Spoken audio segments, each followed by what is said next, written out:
आखिर इतनी दूर सेंटर क्यों बनाया गया?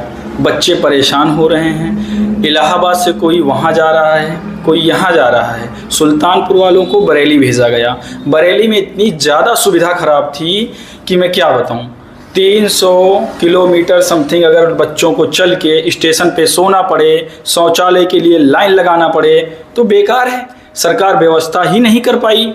गरीब बच्चों के लिए 300 किलोमीटर जाके आना, कम से वहाँ रहना तथा उनका खाना, पूरी की पूरी अव्यवस्था है बरेली में। मैं खुद गया, मैं खुद देखा। शौचालय के लिए बच्चे वहाँ लाइन लगा रहे थे। स्कूल में जब मैं खुद गया तो इतनी ज़्यादा स्थिति ख़राब है। BL इंटरनेशनल स्कूल था, वहाँ कम से कम बच्चों को रहने के लिए तो बाहर जगह नहीं थी। कम से कम अंदर में घुस के उनका बैग रखने के लिए भी पैसे 20-20 रुपये लिए जा रहे थे। ऐसा सेंटर बनाया गया है। कम से कम बच्चों को स्कूल में जहाँ वो पढ़ते हैं वहाँ तो रियायत देना चाहिए था, लेकिन क्या किया जाए। सफ़र में थकान उनका और परफॉर्मेंस उनका ख़राब होना ये सरासर दिखाता है कि इतनी लंबी सफ़र करने से हर आदमी थक जाता है, और जो पूरी रात जागा हुआ है, पूरा दिन जागा हुआ, 100% उनकी परफॉर्मेंस ख़राब जाएगी। ये कहीं ना कहीं इसमें सरकार भी इन्वॉल्वमेंट है। अगर इन्वॉल्वमेंट ना होती तो काश वो सेंटर सुल्तानपुर ख़राब था, इलाहाबाद ख़राब था, अपने होम डिस्ट्रिक्ट में सेंटर दे देती।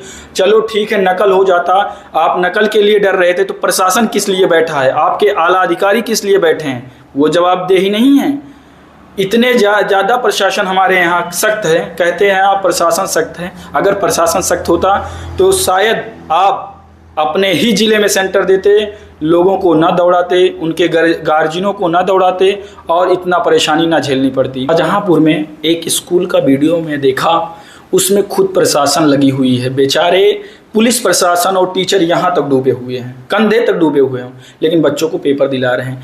क्या योगी सरकार को ये नहीं पता था, भाजपा सरकार को नहीं पता था, उनके आला अधिकारियों को ये नीति नहीं पता थी कि वहाँ पानी भरेगा? और वहाँ पानी भरा है। शायद आज वहाँ पहले जायज़ा लिए होते तो उनको ये पता चल जाता कि यहाँ पानी भरा हुआ है, यहाँ सेंटर नहीं। बरेली में तो खुद मैं आँखों से अपने देखा, टॉयलेट में कम से कम 200 बच्चों की लाइनें लगी थी। उसके बाद स्टेशन पे तो कम से कम 20,000 बच्चे लेटे थे। इतना गंध थी वहाँ, एक नॉर्मल आदमी, एक नेता 5 मिनट के लिए नहीं खड़ा हो सकता। जहाँ वो छात्र पूरी रात पूरा दिन वहाँ सोए, और आज 7 तारीख को भी वो सो रहे होंगे। मुझे ये कहने में बड़ा शर्म आता है कि आप गवर्नमेंट को टारगेट कर रहे हैं। मैं गवर्नमेंट को टारगेट नहीं कर रहा हूँ, बस ये कह रहा हूँ कि जैसे आप रहते हैं काश वैसे बच्चों को भी समझा करें। और बस वाले 20-20 रुपए लेके बैग जमा कर रहे हैं। बताइए कहाँ का न्याय है? स्कूल में तो एक कमरे में फ्री लगा दो, अपने प्यून जो रहते हैं वहाँ, चपरासी रहते हैं, उनको लगा दो। 20-20 रुपए में टोकन काट के वो दे रहे थे। वो फ्री में भी कर सकते हैं। वही लोग थे जो कर रहे थे ये चीज़। गाँव के जो छात्र छात्राएँ हैं उनको ट्रैवल करने में बहुत ज़्यादा कठिनाई हुई।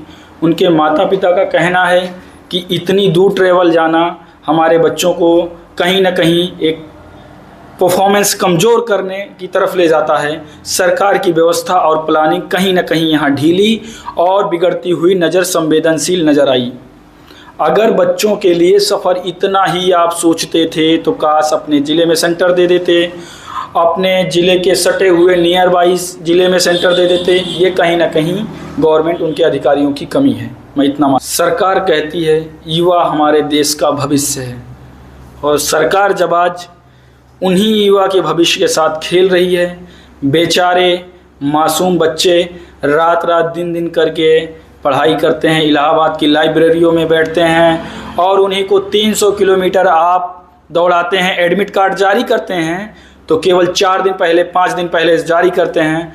और बच्चे कहाँ का, अब ये बताइए, IRCT की वेबसाइट पे जाएंगे तो कम से कम आप 15 दिन पहले अगर टिकट बुक करेंगे तब टिकट आपका कंफर्म होगा। आप 4 दिन 1 हफ्ते पहले एडमिट कार्ड देके अगर टिकट बुक किया जाए तो नहीं बुक हो पाएगा। इतनी ज़्यादा ट्रेन में भीड़ें थी कि क्या बताऊं, धक्के खा खा के बेचारे गए और आए। हम हैं युवा, हम वही युवा हैं जो ठोकर खाकर भी उठते हैं और अपनी मंजिल को हासिल करते हैं। धन्यवाद।